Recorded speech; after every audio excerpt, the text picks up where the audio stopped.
Alrighty, ready? It is venture preparation again, so we're going to have our die roll here with our dice, with the blue standing in for black. And let's see, move this over here so we got our dice together. Aha! Well, we've got a double result here on our dice. We've got 2 6s, which I believe means that the location is Spur for our venture. And let's see, we're going to take a look at what our components are going to be here as well. So, let's see. We're going to take a look here. Black result, then the white result, and then finally adding the red result. Our black result is a 6, which is Arbaja interference. Our black result is a 5, which puts us, or white result rather, is 5, which puts us over 7. So that means we just have one component. That's going to be Arbaja interference. And we have a double, which means I believe that the highest number component is going to be doubled. So we've got 2 Arbaja components once again. And let's see, the red die is 6, which means we're going to have Squick. Alrighty, well, once again, it's been a little bit of time since I've rolled the dice, but I've come up with the circumstances for venture number 4 for Circle of Hands. And so I'll talk about this a little bit, as I'm supposed to prior to the venture actually happening. So, I rolled up a 1-component venture. It's happening in Spur. I know that. I know that it's Arbaja interference, and I know that that 1 component actually has 2 things in it. So 2 things that are of Arbaja interference. Arbaja interference, actually, is the pronunciation. And it's funny because ever since Black Hadra created that Emborian zone by casting the awesome spell Wrath in the first venture, we've talked about this idea that if we ever roll up Emborian interference, it'd be really kind of neat to return back to this village that's been blasted, or this area, and see what's happened. Maybe kind of tie it into the actions that the Circle Knights have already taken. And likewise, this last venture where the witch Feist escaped, we didn't necessarily say, geez, that'd be kind of neat, but like I recall, at least Anthony said it'd be interesting to see if we run into her ever again. And so I rolled this up, and I'm thinking, well, and I toyed around with the idea, do I put it in there or do I not put it in there? And I decided to go ahead and put Feist in there as part of the Arbaja interference. So one of the pieces of this component is going to be a wizard. In this case, it's Feist. So a 1-component venture has 3 named characters. You can add a 4th if you'd like. I decided not to. So one of them is going to be Feist herself. And she's going to be somewhat changed from the last time the Circle Knights have seen her. But I decided to put her in there. But I looked around and I didn't want to simply just make it this continuing saga of and lead the players in that direction, although it made sense that she would show up here. So I leafed through the book and I found something that I thought was really interesting, and that is an undead creature called a Haunt. So that's also part of this venture. And we'll see what actually gets interacted with and see which Circle Knights actually get chosen.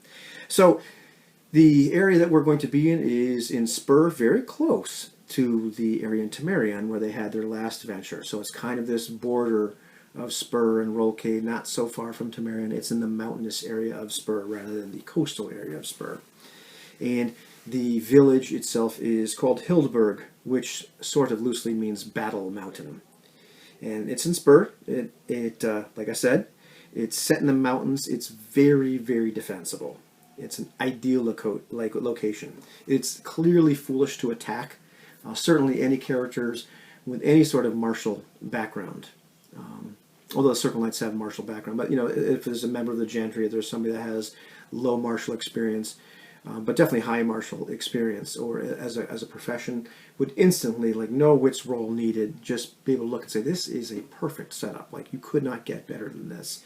Quite literally with terraced farmland on the mountains that really isn't reachable any other way, a mountain stream kind of cascading in there, so a place that could withstand a siege for a long period of time. And in fact, there is a hill with this flat kind of top that's really only accessible, from a couple different spots, where once again, this is a great lookout vantage point for somebody to see if anybody's coming. And in fact, it's got a name which reflects that, which I'll get to in a second. The town itself is larger than the population.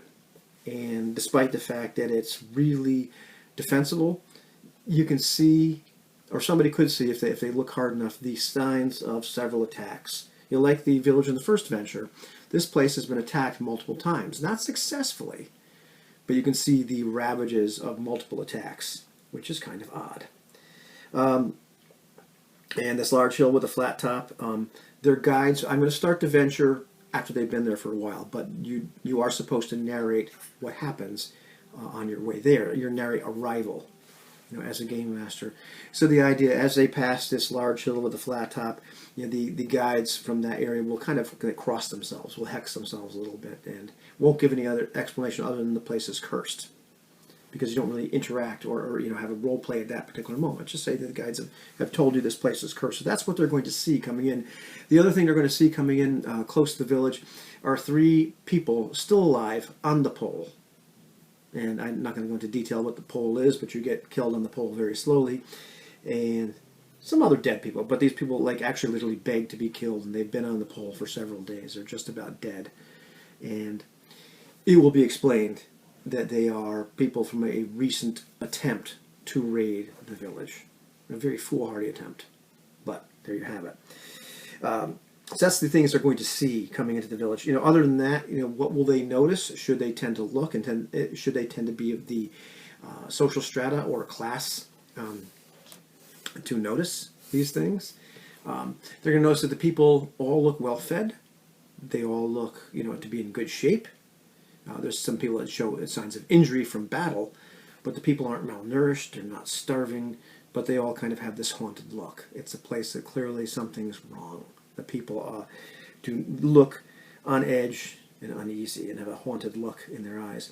And another thing I've decided to put in here is kind of a bit of homage, is there are lizards everywhere. Lizards that kind of, you know, resemble sort of like a cross between like monitor lizards and iguanas that we would think of in our own world. Ranging from the size of rats to very large dogs, which kind of dart in and out of the rocks, can be seen sunning themselves, and actually are hunted as a source of tasty meat. They will probably end up in a stew. So Ron should get a kick out of that if you're watching. I thought that was pretty cool. And there's also rats visible at times here. It's probably one of the things the lizards are eating, and rats are not native to the Crescent Land. They are found in Spur. But it's really kind of odd to see them this far inland, but here they are. And so, what's actually going on? Who are the named characters in this venture? What's really going on? Let's see. Well, we'll talk about the components. There are pieces of the components. The components of the component. Othar, who is not a named character because he's dead. Othar was a man executed on the pole on Ward Hill, which is the named place. It's called something like over 15 summers ago, and he is now a haunt. And a haunt is a particular type of undead creature, which isn't created by a spell, but by a dying person's vowing an oath of Urbaja. And quite literally, what he vowed was to kill everybody in this village, to burn the village down. And you know what? Some of the, without going into too much detail, what happens with a haunt is they are able to manifest themselves to people. They always have this kind of presence in the area, and so I'm playing kind of fast and loose with how big of an area this haunt actually inhabits. But it's, you know, the hill itself. He was executed on the hill at one point in time, and you know, people that he runs across, which is just that remind him somewhat of his situation, which is just about anybody actually, because it's very liberal in the text as well. He influences them, like he wants them to help carry out his oath, which is to just burn this place to the ground, to kill every living person in it. And that is the reason that this village has been attacked so many times, is people have come across this, people from other lands, you know, and what have you, and been influenced by this haunt. And if you don't go along with the haunt, if you make fun of it, if you deny it, it turns into this really awful creature and tries to kill you. You know, physically manifests. Pretty awful thing to actually come across. Will the Circle Knights go up there and talk to the haunt? Who knows? But it is forbidden to go up to Ward Hill. So we'll find out whether they go up there or not. So who are our actual named characters in this venture? There's Werther Ulrich, which means like worthy army heritage power. He's a member of the gentry. He's actually the leader of this this village of Hildburg. He's 5 brawn, 8 quickness, 4 wits, and 2 charm. Those are the numbers you have to spread around someplace. But the guy, is a warrior. Almost 50, very old man. He has a sort of exquisite workmanship with unique twisted steel. And it was traded. He traded goods from a smith near the coast of Rolke. I wonder who that could have been. He's got a sword from one of the few weapons our old Smith Kunisbert, the master of fine steel, made. So he's got one of the few swords this guy actually has ever made, which I just thought was kind of cool, so I threw it in there. He's vain, he's proud, he leads his people with an iron fist. And, years ago he desired the smith's wife, Smith Othar, his wife Ava, and he accused this man of Herbaja magic. He defamed him, and he had him executed on that pole on top of Ward Hill. And that's how he got his wife, by stealing it from somebody else. He took this, Ava to be his wife. She bore him a son, and not long after she committed suicide by jumping off the top of Ward Hill. And some people call it Ava's leap, but never to his face or around him, because that is not a very good thing to say around Werther. A very proud man. And he has never since taken another woman to be a wife. He only has this one heir, or had this one heir. And let's see, when the witch showed up, only showed up about 9 months ago to the village. When Feist actually shows up, she starts to make demands of the town for sacrifices, and his son Gebhard rode against her. Another name, but not really a named character because he's dead. Rode against her, and he was killed by this witch, by her magic. And Werther wants to retain his power. He will say that he wants to be rid of this witch. But there's another part of him that really, he's been thwarted by her tactics, including using Draugr in the past, swarms of animals. These are things he'll tell the Circle Knights, which are true. But he'd much rather strike some kind of bargain with her. That's his bigger motivation with Feist. Giving her a supply of victims in exchange for protection against the seemingly unending series of raids that have happened to this village over time, ever since he killed the smith and took his wife to be his own. This is a curse that's on this village, which is why the haunt is there, which is why they get attacked so much. And even though this witch Feist has shown up, and even though she's killed his only son, the heir, still, despite all that, despite the fact that he hates her, he still sees her as a potential source of, a potential ally against these unending raids. So, that's our first guy. Not a particularly nice guy. Ivo, which means you, he's a lifelong friend of Werther. He's an outdoorsman and also low martial. These are his 2 professions, because he's very, very intelligent. He's fought in many battles with Werther, so they've had this lifelong friendship and camaraderie. He's got 4 brawn, 5 quickness, 8 wits, and 2 charm. He's a really smart guy. Neither of them are terribly charming. They're really rough around the edges. He's cunning and he's fatalistic. And he believes there's something on Ward Hill which is beyond the power of men to destroy. He's not exactly sure what it is, but he knows something's up there. And he believes, correctly, even though he doesn't really have evidence, but just from a superstitious standpoint, that he believes that Werther has brought curse and judgment upon the town. But he also knows that his friendship with Werther allows him this position of power and position and luxury much greater than his social class status would allow. Literally, he is a freeman. He is 2 full classes below Werther. But despite the fact that he's not a gentry, he kind of has access to the Longhouse, to almost gentry status, via this friendship. He knows that he's, got it made. So he's kind of in a bit of a conundrum there. He's not blind to the untenable situation that's going on. The 15 or so years that the village has become more and more, it just has suffered these unending, small, but harrying attacks, which are just madness on the parts of the people that are attacking the village. He knows it's untenable because more and more people talk about the idea it's cursed. More and more people speak under their breath about this idea that, it's ever since, you know, the Smith was killed, ever since the man's wife jumped off, ever since he took his wife. Although many of them believe he was actually a black magician, they still have this feeling of unease, and so the hold that Werther has over his people is slowly eroding. And while Werther's maybe not smart enough to see this, too vain, Ivo's not stupid, and he knows this is kind of an untenable situation. But he doesn't want to lose his privileges, doesn't want to lose this awesome place he's in. And he keeps ravens, he keeps a pet snake. Pet snakes are really a thing in Spur. And he also brings sacrifices to the witch. And he's part of this, he's the guy that does the dirty deeds. So that's part of who he is. So he's not exactly a really nice person either. What about the witch Feist? Well, we've met her before. Her stats are going to range from 21 to 27, depending on the Circle Knight that has the most points.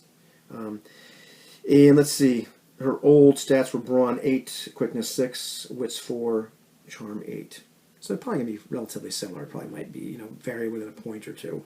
And so, once again, her gifts allow her to raise corpses, and with a successful charm roll, charm versus 12 roll, have them act for her during a scene. And once again, she's got some corpses available to use. And her other gift is she's acquainted with an old lich who can indirectly help her once per venture. And so here's where things get interesting or really, really hairy for the Circle Knights in terms of the amount of Urbaja that's in one spot. You do have this haunt, which, should they choose to go investigate it or see what's on the top of Ward Hill, depending on who they interact with, depending on if they ascend people and people tell them things, whatever might happen, wherever they might get their information, it's going to go very badly if they deny what this haunt wants. So that could be a potentially very fatal, very fatal situation. Likewise, Feist herself, she's, no idiot. There are some spells that she can cast. There's a good chance if she knows these Circle Knights are there, that she will, and she knows it's likely that she's going to run into them, that she will cast a spell Sacrifice and literally sacrifice some people to have some more Baron available to cast black magic. It's also, I decided, well, how is she going to interact with this lich this time if, the chips are down and she realizes she might be in some trouble? Before, I was going to have her just simply send word to the old lich, and he might send some, members of the trading consortium from Spur. This time, she's not in that kind of place. What's Feist like now? She's been living in a cave in the woods. She's kind of become quite mad after running from Kai Ernst for a while, and just become more and more the crazy witch. She's no longer looking to live in a position of power, but she's becoming, more and more into the Urbaja itself. She feels like she's becoming purer and purer as she's becoming, more and more of a black wizard. And she's just kind of gone bananas. More into the sacrifice, more into the idea of death and the purity of things like rot and all these things. And just, she's bananas by now. Just the braided hair that's kind of turning into dreadlocks and everything else. Still beautiful, but just bananas. So I'm kind of giving her that sort of vibe this time. She's going around the twist, as all wizards do. But, how would she have the Lich help her this time? And so, black wizards are able to warp white spells, and there's a spell called Beacon, where pretty much you just say, here I am, and any wizard can see where she is. And so I decided she's going to have struck a deal with this Lich that if she gets in trouble, he's acquiesced, yes, I'll help you if you're in trouble, just send up this beacon. And so that's what she's going to do if she has time and she has enough points to cast this beacon. And what's going to happen? What kind of help is this wizard Lich going to send her? Leafed around again, and there is a demon called Nzagg, Nzagg. And it's a pretty horrible demon. I'm going to make it a little bit more powerful than it usually is when it's first summoned because it's been around for a while. He's going to send it to her. And as Nazag, I'm going to use this once again a little liberally. It says a Nazag can transport itself to any location in the venture specified geography. It doesn't say how it can transport itself. So I'm going to say it can pretty much do the Banff thing. And it's not going to, it can't, the Lich can't say, oh, go to Feist, but he could say go to where this beacon is. So, or, go to the town where she is. So we'll see what actually ends up happening, how it actually works. If, in fact, she ever calls this Nazag. That would be an awful thing, because once again, this thing is a killing machine. So, we'll see how our Circle Knights, if they deal with that. So there's a lot of Urbaja involved, the idea that she can raise these Draugr, the fact that this demon essentially can be summoned that's more powerful than it would be if she summoned it herself. She's kind of getting it for free, although she has to, cast a beacon, all that sort of stuff. There are elements here that are pretty awful. So we'll see what actually happens in the venture, because it's all one component. And this time I remembered that when a demon dies, they don't just die, that a splotch forms, because I messed that up when I had the eye die. And a splotch is another awful demon. And so what's our confusing location? Our confusing location is the woods near where the witch lives. So, it's unlikely to be a place that the Circle Knights will visit beforehand. So during combat or fleeing or whatever else happens, they're going to be at a disadvantage. And this is just something that's there. And let's see what else happens. What is our tripwire? Because there has to be a tripwire in our venture. And it's not really, rocket science here. If the Knights go to Ward Hill, and Werther finds out, then he will call for their capture and execution. And so the entire, the guards of the village will pretty much be after them. So should they go there and survive the trip? It's forbidden to go there. Why is it forbidden to go there? Because people that go there tend to die or go mad and come back and try to kill people in the village itself. They're not sure why. They know it's cursed. So it's been forbidden for years to go up there. We'll see if they go up there or not. But that would be the tripwire. So almost whatever way you turn this venture, things are going to go really badly. And so that's, I think that's a long and short of Venture 4.